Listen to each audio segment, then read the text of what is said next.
अस्सलाम वालेकुम बच्चों। हमारा आज का सबक है एक पौधा और घास। ये एक नज़म है जिसे इस्माइल मेरठी ने लिखी है। नज़म को पढ़ने से पहले हम उसके शायर के बारे में जानें। चलिए पढ़ना शुरू करते हैं। बिस्मिल्लाहिर्रहमानिर्रहीम।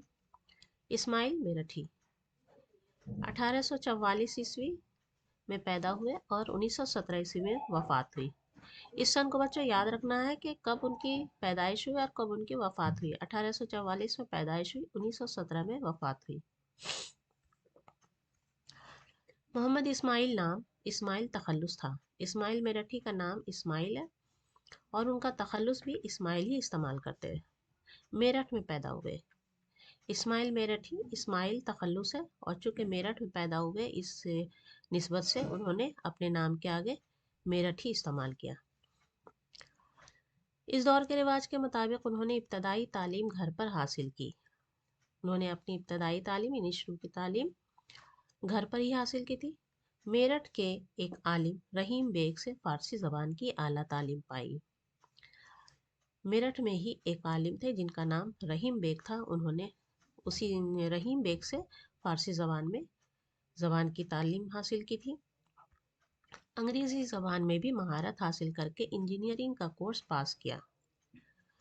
फ़ारसी ज़बान एक आलिम रहीम बेग से हासिल की, उसके बाद अंग्रेज़ी ज़बान में भी महारत हासिल की।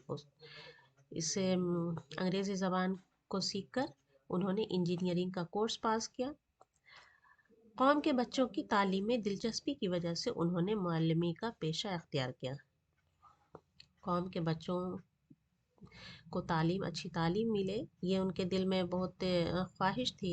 इस बिना पर उन्होंने क्या किया कि एक मुअल्लिमी यानी उस्ताद का पेशा अख्तियार किया। अपने हयात के अहम शायरों मसलन हाली और शिबली की तरह मौलवी इस्माइल मेरठी ने भी अपनी शायरी को बड़ों और बच्चों दोनों के लिए तालीम व तरबियत का ज़रिया बनाया और दरसी किताबें लिखी।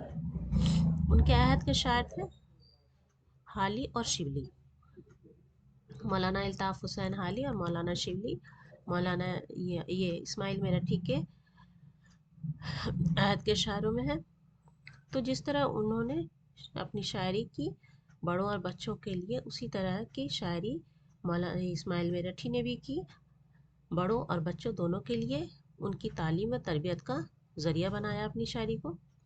और उनकी शायरी, उनकी नज़में जो थी वो दरसी किताबें में पढ़ाई जाने लगी, यानी कोर्स की किताबों में शामिल की जाने लगी।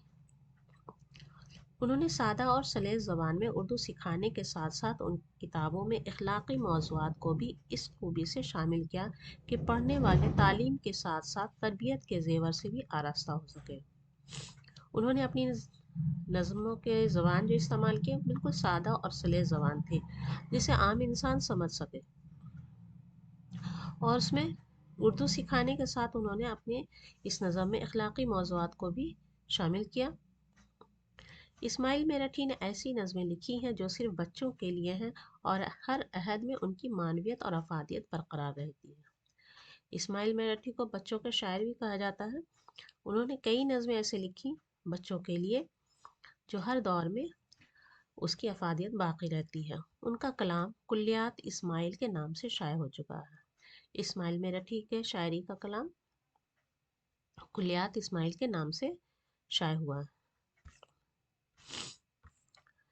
अब यहाँ उनके एक नज़म है एक पौधा और घास। ये एक ड्रामाई नज़म है और बहुत सबक आमोज़ नज़म भी है। चलिए पढ़ना शुरू करते हैं। एक पौधा और घास। इत्तफ़ाक़न एक पौधा और घास बाग में दोनों खड़े हैं पास पास। इत्तफ़ाक़ की बात है कि एक बाग में वहाँ पर पौधा भी है और एक घास भी है, दोनों पास पास खड़े हैं। घास कहती है कि ऐ मेरे रफ़ीक क्या अनोखा इस जहाँ का है तरीक़। घास पौधा से मुखातिब होकर कहती है कि ऐ मेरे रफ़ीक, ऐ मेरे दोस्त, इस जहाँ यानी इस दुनिया का तरीक़ा क्या अनोखा है हमारी और तुम्हारी एक ज़ात, एक कुदरत से है दोनों की हयात। मिट्टी और पानी, हवा और रोशनी, वास्ते दोनों के यकसां है बनी।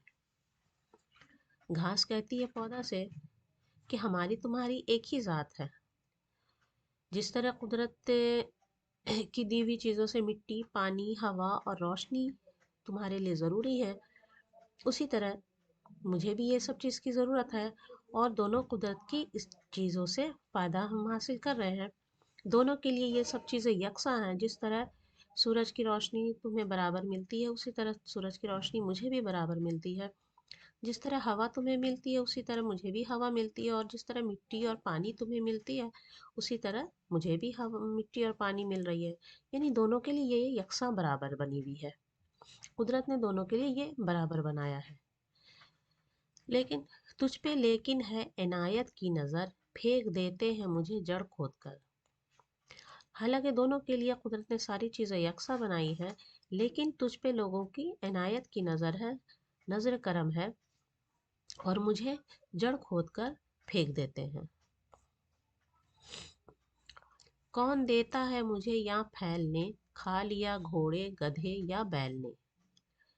यहाँ कोई भी मुझे फैलने नहीं देता, या फिर घोड़े गधे या बैल किसी जानवर ने आके मुझे खा लिया। तुझ पे मुंह डाले जो कोई जानवर, उसकी ली जाती है डंडे से खबर। मुझे तो यहाँ कोई फैलने नहीं देता, घास कहता है, या फिर जानवर आके खा लेते हैं। लेकिन अगर तुझ पे मुंह डाले कोई जानवर, तुझे कोई जानवर खाने लगे, तो उसकी डंडे से खबर ली जाती है। चाहते हैं तुझको सब करते हैं प्यार, कुछ पता इसका बता ऐ दोस्तार। घास पौधा से मुखातिब है कि सब तुझको चाहते हैं, सब तुझसे प्यार करते हैं। अगर कोई जानवर तुझे खाना चाहे तो उसे डंडे से खबर ली जाती है। आखिर इस प्यार, इस जो है तुम्हारे लिए, इसका कुछ पता मुझे भी बता दो। उससे पौधे ने कहा यूं सर हिला, घास सब बेजा है ये तेरा गिला। पौधे ने घास से कहा, क्या है घास, तेरा ये गिला, तेरा ये शिकवा शिकायत सब बेजा बेकार है। मुझ में और तुझ में नहीं कुछ भी तमीज़, सिर्फ साया और मेवा है अजीज। पौधा घास से मुखातिब है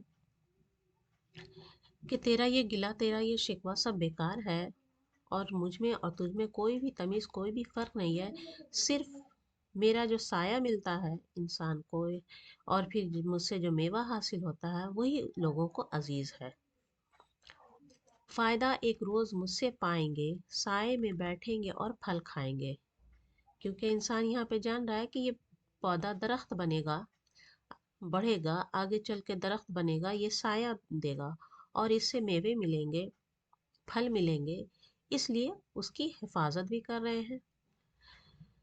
तो ये लोगों के जहन में है, इसलिए यहाँ पर पौधा बता रहा घास को कि चूंकि मुझसे साया मिलेंगे और फल खाएंगे, इसलिए वो मुझे अजीज रखते हैं।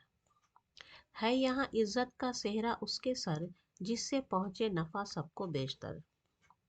यहाँ इस दुनिया में इज्जत का सेहरा उसी को मिलता है जिससे लोगों को नफ़ा पहुँचे। तो ये नज़म थी इस्माइल मेरठी की। अब इस नज़म के कुछ मुश्किल अल्फाज हैं, उसे बच्चों याद कर लेंगे। इत्तफ़ाक़न, इत्तफ़ाक़न माने इत्तफ़ाक़ से, बगैर इरादे के। रफ़ीक माने साथी, दोस्त। तरीक़ माने तरीक़ा। हयात माने ज़िंदगी। यकसा माने एक जैसा। इनायत माने मेहरबानी। दोस्तदार माने दोस्त रखने वाला। बेजा माने गलत। गिला माने शिकायत। तमीज़ माने फ़र्क। अजीज़ माने प्यारा।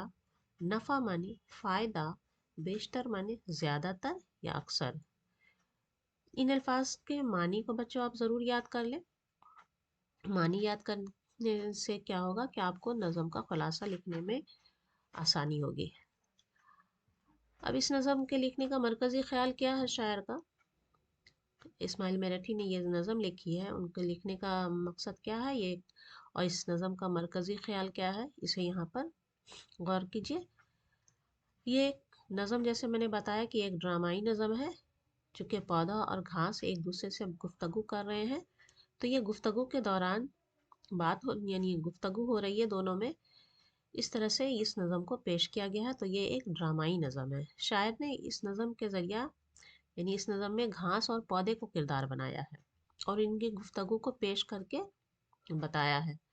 تو شاعر نے گھاس اور پودے کو کردار بنا کر ان کی گفتگو کو پیش کیا ہے، اسی کو ڈرامائیت کہتے ہیں۔ اب اس نظم سے ہمیں یہ سبق حاصل ہوتا ہے کہ دنیا میں سب برابر ہیں، لیکن عمل اور نتیجے سے وقار یا مرتبے میں زیادتی کمی ہو جاتی ہے۔ دنیا میں اللہ نے جتنی سب چیز بنائی ہے سب برابر ہے، لیکن اس کا عمل اور اس کا جو نتیجہ ہوتا ہے اس سے اس کی عزت میں زیادتی یا پھر کمی ہو جاتی ہے۔ نظم میں پودے کو زیادہ فائدہ مند بتایا گیا ہے۔ کیوں بتایا گیا؟ کہ اس سے سایہ ملے گا اور اس سے میوے ملیں گے، پھل ملیں گے، اس لیے اسے زیادہ فائدہ مند بتایا گیا ہے۔ اس لیے گھاس کے مقابلے میں اس کی قدر زیادہ ہے۔ تو بچوں یہ تھے نظم، ایک پودا اور گھاس، اسے میں نے اچھی طرح سمجھایا، اور اس کے مشکل الفاظ جو ہیں اس کے معنی کو آپ یاد کریں، اس کے مرکزی خیال کو یاد کریں۔